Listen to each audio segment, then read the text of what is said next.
Bapak Ibu dimuliakan Allah SWT, agaknya sebelum Ramadan kita sudah menyelesaikan, bahkan mengulang 2 kali penjelasan tentang hadis nomor 3. Ambo cek di YouTube kayaknya 7 video terakhir. Itu memang nomor rampe hadisnya le. Nomor rampe iko hadis tentang takdir.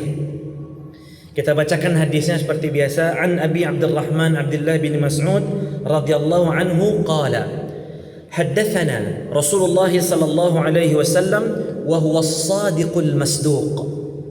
Inna ahadakum yujma'u khalquhu fi batni ummihi 40 yawman nutfatan thumma yakunu 'alaqatan mithla dhalik thumma yakunu mudghatan mithla dhalik thumma yursalu ilayhi al-malak fayanfukhu fihi ar-ruh wa yu'maru bi 4 kalimatin بكتب رزقه وأجله وعمله وشقي أو سعيد فوالله الذي لا إله غيره إن أحدكم ليعمل بعمل أهل الجنة حتى ما يكون بينه وبينها إلا ذراع فيسبق عليه الكتاب فيعمل بعمل أهل النار فيدخلها وإن أحدكم ليعمل بعمل أهل النار حتى ما يكون بينه وبينها إلا ذراع فيسبق عليه الكتاب فيعمل بعمل أهل الجنة فيدخلها رواه البخاري ومسلم.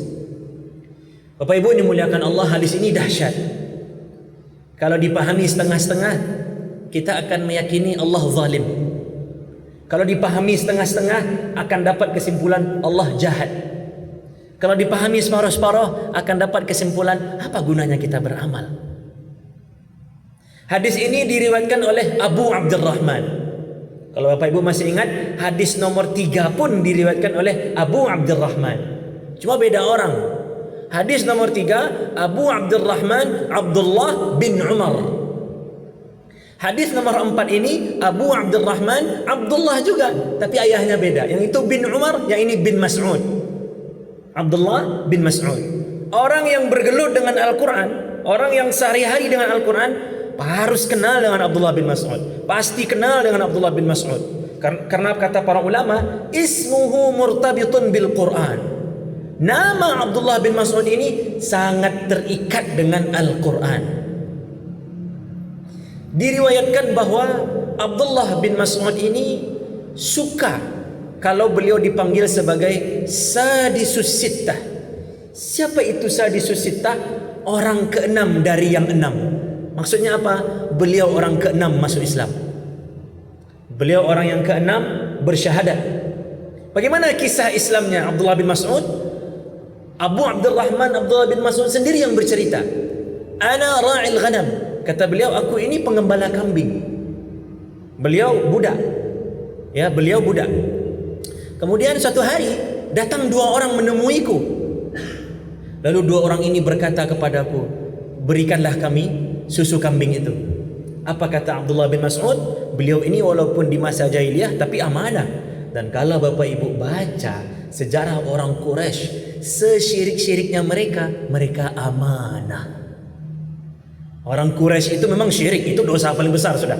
Tidak ada di atas itu lagi. Tapi ada satu pelajaran penting dari mereka. Mereka amanah. Dosa paling hina menurut mereka adalah berkhianat.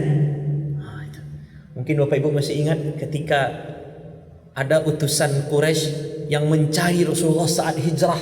Ketemu Rasulullah. Hampir dibunuh itu utusan. Tapi dia minta ampun. Dia minta maaf. Dia minta ditoleransi. Dia minta dimaafkan.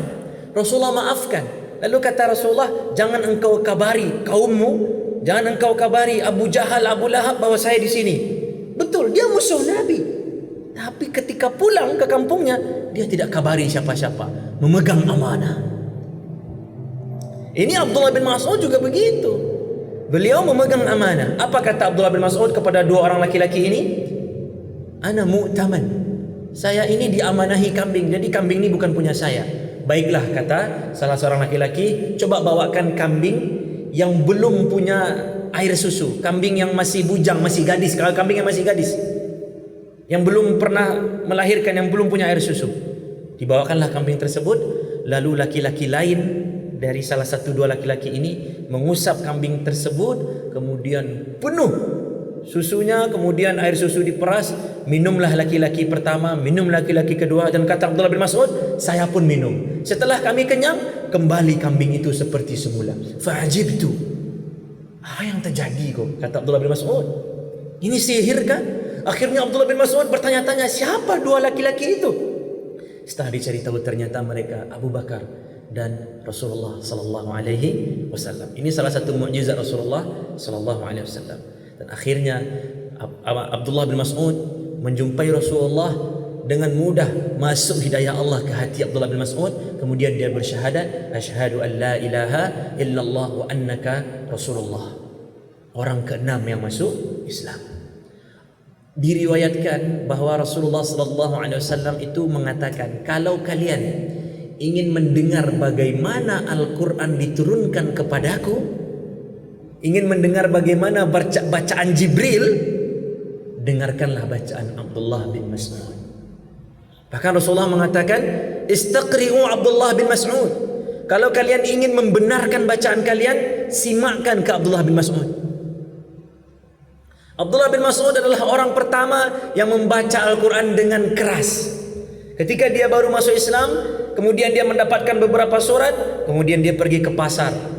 Di tengah orang sibuk jual beli, wah sibuk ribut, dia berdiri di pinggir pasar, a'udzu billahi minasyaitonir rajim. Orang masih sibuk dengan kegiatan mereka. Abdullah bin Mas'ud melanjutkan, bismillahirrahmanirrahim. Orang mulai, Rahman? Apa itu Rahman? Orang Arab, walaupun itu bahasa Arab, tapi orang Quraisy asing dengan kata-kata Rahman. Lalu Abdullah bin Mas'ud membaca, Ar-Rahman 'allamal Qur'an, dan seterusnya. Akhirnya orang-orang tahu, oh ini ayat yang turun ke Muhammad. Dihajarlah Abdullah bin Mas'ud, dikeroyok. Sampai darah sudah menetes dari wajahnya, dia masih terus membacakan ayat. Fabi ayyi ala'i rabbikuma tukadziban, sampai akhirnya pingsan. Lalu akhirnya ada sahabat yang datang menolong dan dibawa ke rumah sahabat. Yang lainnya ditanya ke Abdullah bin Mas'ud, "Bah, kok di Karajon itu tadi? Awak sedang diam-diam dakwah, awak?" Kata Abdullah, "Wallahi, demi Allah, besok akan aku ulang lagi, lalu akan aku baca lagi keras-keras, lalu mereka pukul aku lagi, keroyok aku lagi, aku ulang lagi sampai aku mati." Jadi kalau orang Allah terikat hatinya dengan Al-Quran, urusan dunia kau tidak terlalu penting. Itu poinnya. Bukan berarti cari lawan, tidak itu poinnya. Dulu dakwah seperti itu, Pak. Tapi ahlul Quran atas musibah dunia dia tidak terlalu peduli. Saya pernah mendengar cerita seorang kawan yang baru beli mobil, bolehlah dikatakan baru pandai bawa mobil, kemudian bawa mobil itu ke kampung istrinya. Saya bersaksi beliau ini ahlul Quran insyaallah. Nah itu ceritanya sedang macet, mobil beliau kena tuh, tak, tidak tahu kena, pokoknya tidak tahu nabrak atau ditabrak. Beliau sebenarnya biasa saja, santai saja. Ya cuma orang yang kena itu yang nyerocos. Artinya orang yang terikat dengan Al-Quran, ya waktu lecet sakit masih bisa jalan masih, Bismillah. Tidak terlalu peduli dengan urusan dunia, tapi harus ada jatahnya. Karena kata Allah, wala tansa nasibaka minad dunya. Walaupun sakit, jangan lupa jatah dunia. Abdullah bin Mas'ud ini, Bapak Ibu dimuliakan Allah Subhanahu wa taala, badannya kurus, kulitnya agak kehitam-hitaman. Dan beliau ini diriwayatkan suatu ketika beliau naik ke sebuah tempat yang tinggi, nampak oleh sahabat yang lain betis beliau yang sangat kurus. Sahabat kau tidak bermaksud mengejek, cuma galak sahabat mencari sesuatu yang aneh. Kan orang Arab tu kadang-kadang, Pak. Orang Arab tu kadang-kadang tinggi-tinggi. Bapak Ibu kalau nanti ada kesempatan umrah, carilah. Orang Arab tu di TV mungkinlah nampak tingginya. Nampak mana turun bandara, gadang orang Arab. Jangan salah cari apa? Gadang. Tonggaknya sampai orang Arab. Kau kalau lah tinggi gadang, bisa orang Afrika, bisa orang Arab. Orang Arab tu tinggi besar. Nampaklah Abdullah bin Mas'ud kau kurui betisnya. Galaklah para sahabat. Cuma sebenarnya tidak bermaksud menggalakkan mencemooh. Tergalak sahabat. Terdengar dari Rasulullah, apa yang kalian galakkan? Kecil Rasulullah, kalian galak dari 2 betis yang kecil itu. Maka kata Rasulullah, wallahi, demi Allah, 2 betis itu saja di mizannya Allah, di timbangannya Allah lebih berat daripada gunung Uhud. Itu baru betisnya. Jadi subhanallah, ini luar biasa tazkiyah yang diberikan oleh Rasulullah kepada Abdullah bin Mas'ud. Bapak Ibu dimuliakan Allah SWT, masuk ke hadis. Apa kata Abdullah bin Mas'ud? Haddatsana Rasulullah. Rasulullah bercerita kepada kami. Wa huwa as-sadiqul masduq. Ini ada kalimat yang unik di sini. Hadis pertama, Umar meriwayatkan hadis dari Rasulullah, tidak ada pakai-pakai as-sadiqul masduq. Apa itu as-sadiqul masduq? Yaitu yang dipercayai kata-katanya dan dia tidak pernah berbohong. Jadi orang percaya dengan dia dan isi perkataannya pasti selalu benar. Orangnya jujur dan selalu berita yang dia bawanya benar. Kadang ada orang yang dianggap benar tapi yang dibawanya beritanya tidak benar. Dan mohon maaf, banyak media hari ini seperti itu. Kita anggap benar, ternyata isi beritanya tidak benar. Demi banyak orang membaca, banyak orang menonton, lain judul, lain isi berita, Pak. Lain foto di depan, lain isinya. Kalau ini tidak, Rasulullah as-sadiq al-masduq. Beliau jujur, beliau dipercaya, dan senantiasa apa yang beliau ucapkan pasti selalu benar. Di hadis pertama tidak ada as-sadiqul masduq. Di hadis kedua tak ada as-sadiqul masduq. Di hadis ketiga Arba'in Nawawi juga tidak ada as-sadiqul masduq. Kenapa di hadis keempat ini Abdullah bin Mas'ud mengatakan as-sadiqul masduq? Apa pentingnya? Bukankah Rasulullah itu memang dipercaya? Bukankah Rasulullah itu dipercaya oleh musuh? Bahkan musuh pun percaya dengan beliau. Lalu dalam hadis ini kenapa harus ada as-sadiqul masduq? Para ulama mengatakan karena isi hadis itu berkaitan dengan alam gaib. Maka perlu penekanan ini. Kan tidak ada yang tahu alam gaib itu, tidak ada yang tahu Bapak Ibu dimuliakan Allah. Kita disuruh beriman kepada alam gaib, iya. Kita disuruh beriman kepada malaikat yang belum pernah kita lihat, iya, kita beriman. Sekarang Rasulullah ingin bercerita tentang alam gaib. Maka Abdullah bin Mas'ud perlu menambahkan satu kata yang meyakinkan, as-sadiqul masduq. Walaupun ini cerita tentang gaib, tapi percayalah apa yang beliau sampaikan benar. Artinya ini wahyu dari Allah Jalla Jalaluh. Apa kata Rasulullah? Rasulullah berbicara tentang alam gaib apa? Tentang yang ada di rahim. Jadi ternyata apa yang ada di rahim ini alam gaib. Tidak ada yang tahu. Alat yang disebut dengan USG itu hanya memperkirakan. Sama dengan perkiraan hujan. Oh, langit mendung, awan sudah mulai banyak, diperkirakan hujan. Acuk, dia tak jadi hujan. Terang, turun saja hujan. Disebut hujan panih dia orang. Kalau memperkirakan, manusia bisa mengejar ilmu pengetahuannya. Tapi untuk memastikan pasti hujan, pasti gempa, hanya Allah yang tahu. Apa yang terjadi di masa depan itu urusan gaib, termasuk apa yang ada di rahim.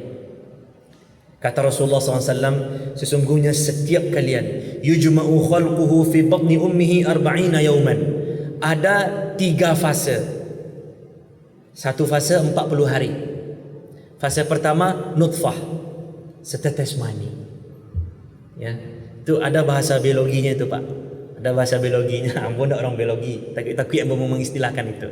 Ambo secara literal saja ambo terjemahkan. Nutfah, setetes mani. Itu 40 hari. Lalu 40 hari kedua, kata Rasulullah, thumma yakunu 'alaqatan mithla dhalik. Ya.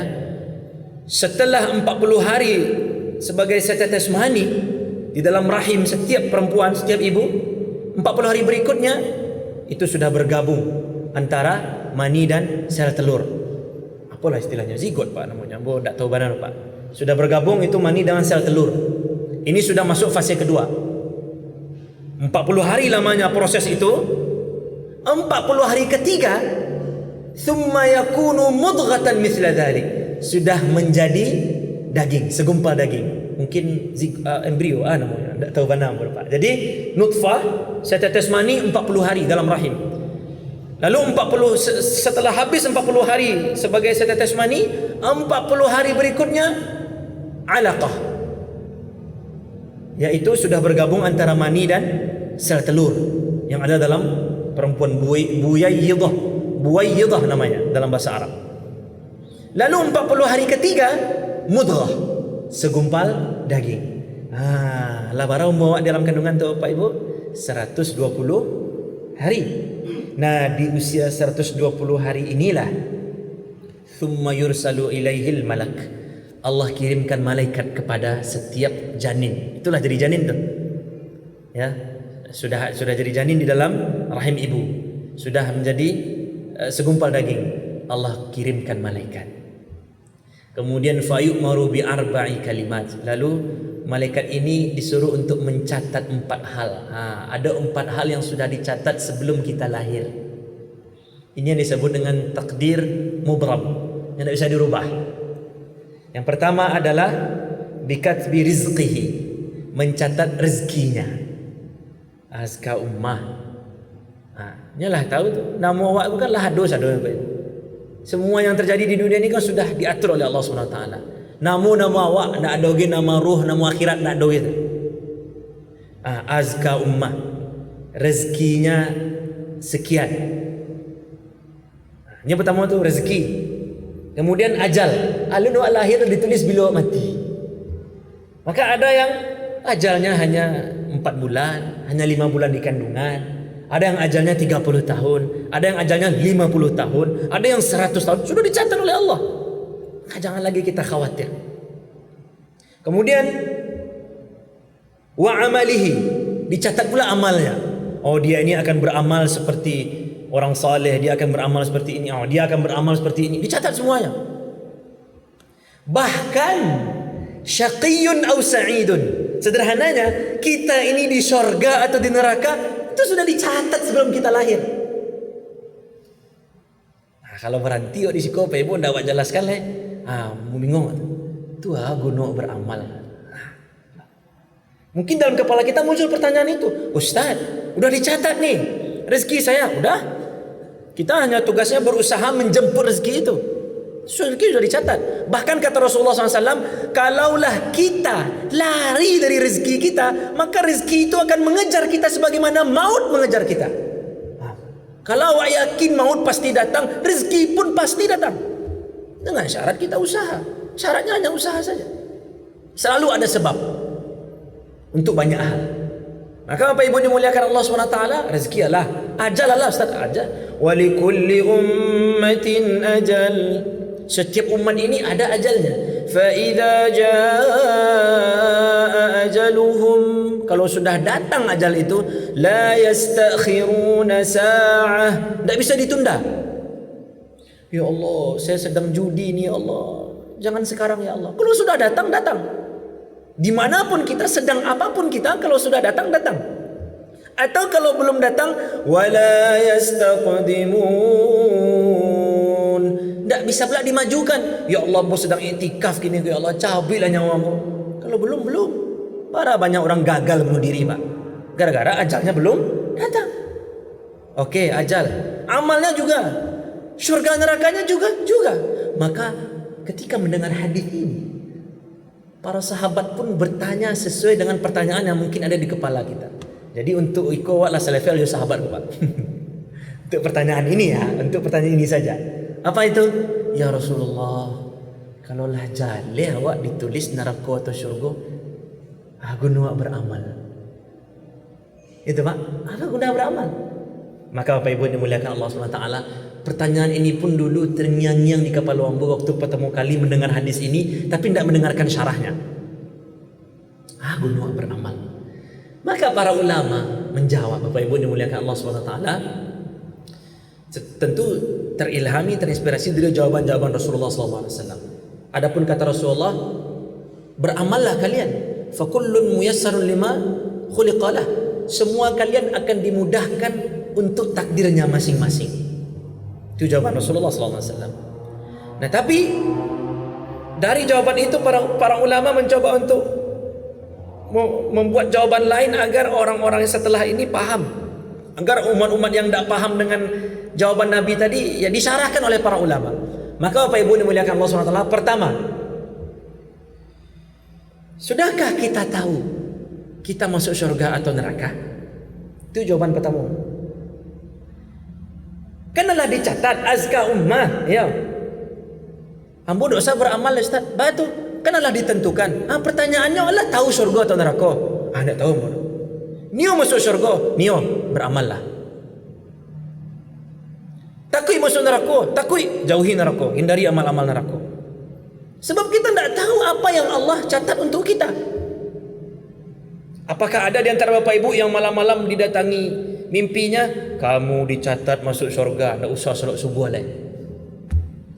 Atau tidak usahlah beramal, kamu dah pasti masuk neraka. Kan tidak ada yang tahu. Maka apa yang kita mau, itu yang kita kerjakan, itu yang kita usahakan.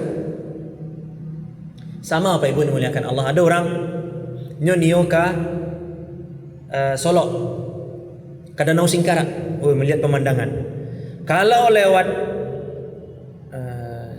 Sitinjau Lawi, kecil orang, hati-hati, di situ gelap. Memang gelap Pak ya. Yukut dapik dipasang lah cik lampu dek pemerintah Pak. Tapi banyak lampu sebenarnya Pak. Cuma lah diambilnya kan solar, energi solar. Cuma lah diambil di orang itu loh masalahnya Pak. Nah Bapak Ibu dimuliakan Allah SWT, lewat Situ Jalawi gelap. Anggap gelap. Kok anggap saya kalau contoh-contoh gelap. Apa lagi? Kalau lewat Situ Jalawi itu banyak monyet. Awak digaduh ada monyet. Tak ada pos polisi. Pos polisi di situ tak ada. Jalannya mendaki, tak ada bengkel, tak ada orang. Kok malam mau berangkat kau? Oh, mudah itu ya. Iya. Itu lewat mana Rancak le? Rancak lewat Padang Panjang. Tarang. Walaupun malam awak lewat kota, seketik je persawangannya seketik. Lampu banyak, orang ramai, bengkel ada 24 jam. Oh, banyaklah. Lebih dekat lagi ke Singkarak daripada lewat Sitinjau. Lebih aman lewat Padang Panjang daripada lewat Sitinjau. Pertanyaannya Pak, orang berakal pilih lewat mana Pak? Lewat Padang Panjang. Lebih dekat, lebih aman. Bakal nyonya tak lewat Sitinjau saya. Ya mati ke mati saya tanya. Masuk jurang saya tanya. Bakal nyonya tak lewat itu saya kan sama saya intinya. Karena kita tidak tahu apa yang Allah catat untuk kita, maka lakukan apa yang kira-kira kita mau. Kita mau aman, mau nyaman, cepat sampai, lewat Padang Panjang. Sama, kita mau surga, mau bertemu dengan Nabi nanti, kita mau duduk-duduk bersama para Nabi, syuhada, salihin. Kerjakan amal surga. I'malu, beramallah kalian. Fakullun muyassar lima khuliqalah. Semuanya akan Allah mudahkan untuk apa dia diciptakan sesuai takdirnya. Jadi Bapak Ibu dimuliakan Allah SWT, ini poinnya. Bukan berarti Allah zalim. Jadi untuk memahami ini, poin keduanya adalah wa mallahu bidzallamin lil 'abid. Allah tidak pernah zalim kepada hamba.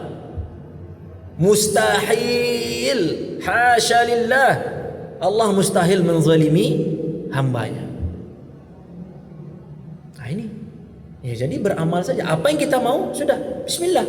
Ustaz, ambo rajin tahajud, rajin iktikaf, rajin. Biko masuk neraka ambo Ustaz. Bukankah kata Allah, ana inda zanni abdi bi, aku sesuai prasangka hambaku. Tapi lah dicatat. Tak usah pusingkan apa yang Allah catat. Beramal saja awak. Itu tugas awak. Tak usah tanya ke dukun, apa yang Allah catat untuk ambo. Tak usah perlu Bapak Ibu. Beramal saja. Apa yang bisa kita lakukan? Inilah jalan saya menuju takdir Allah. Pada akhirnya nanti tersalah takdir Allah apa. Yang penting Allah tak akan pernah menzalimi hamba. Itu yang menjadi landasan pemahaman kita tentang hadis ini. Allah tak pernah zalim. 2 poin itu. Nah, menariknya Bapak Ibu yang dimuliakan Allah SWT, ada 10 menit lagi lebih kurang. Hadis ini dilanjutkan oleh Nabi dengan sesuatu yang juga membingungkan kalau tidak dijelaskan dengan baik. Apa kata Rasulullah? Demi Allah, sesungguhnya salah seorang di antara kalian akan beramal dengan amalan penduduk syurga. Dan selama dia hidup orang mengira, "Oi, ku ustaz, da'i kok, alim, surganya. Ternyata di akhir hayatnya datang takdirnya. Apa takdirnya? Neraka. Lalu di akhir hayatnya dia beramal dengan amalan penduduk neraka, fayadkhuluha. Akhirnya dia masuk neraka. Zalim Allah, Ustaz. Tunggu dulu Pak. Tunggu dulu. Yang kedua, sesungguhnya ada salah seorang di antara kalian yang beramal amalan penduduk neraka. La ilaha illallah. Oranglah mengira, dan Pak Jal tu penghuni neraka. Allah ado yang menabi itu Pak. Ternyata menjelang akhir hayatnya datang takdirnya. Apa takdirnya? Masuk syurga. Maka di akhir hayatnya dia bertaubat, lalu dia beramal amalan penduduk syurga, faidkhuluha. Dia masuk syurga. Ustaz, yang kedua kok okey lah, yang taubat. Yang pertama tadi baca cerita itu Ustaz. Bapak Ibu dimuliakan Allah SWT, ada penjelasan yang baik dan hebat dari para ulama. Yang pertama, orang pertama tadi di muka orang yang alim, sembahyang ke masjid ya Allah, lampau ruku imam baru angkit tangan saking khusyuk tu Pak. Sujud lama, Masya Allah, pakaian putih jubah, tapi pas pulang sendiri ke kamar, tak tahu kita apa yang dia lakukan. Ketika dia buka internet dengan HP, dengan laptopnya, Allahu a'lam. Jadi Pak, ada istilah orang Saudi Pak, min barrah Allah Allah, min jua ya'lam Allah. Dari luar Masya Allah, Allah Allah, tapi aslinya ya'lam Allah, hanya Allah yang tahu.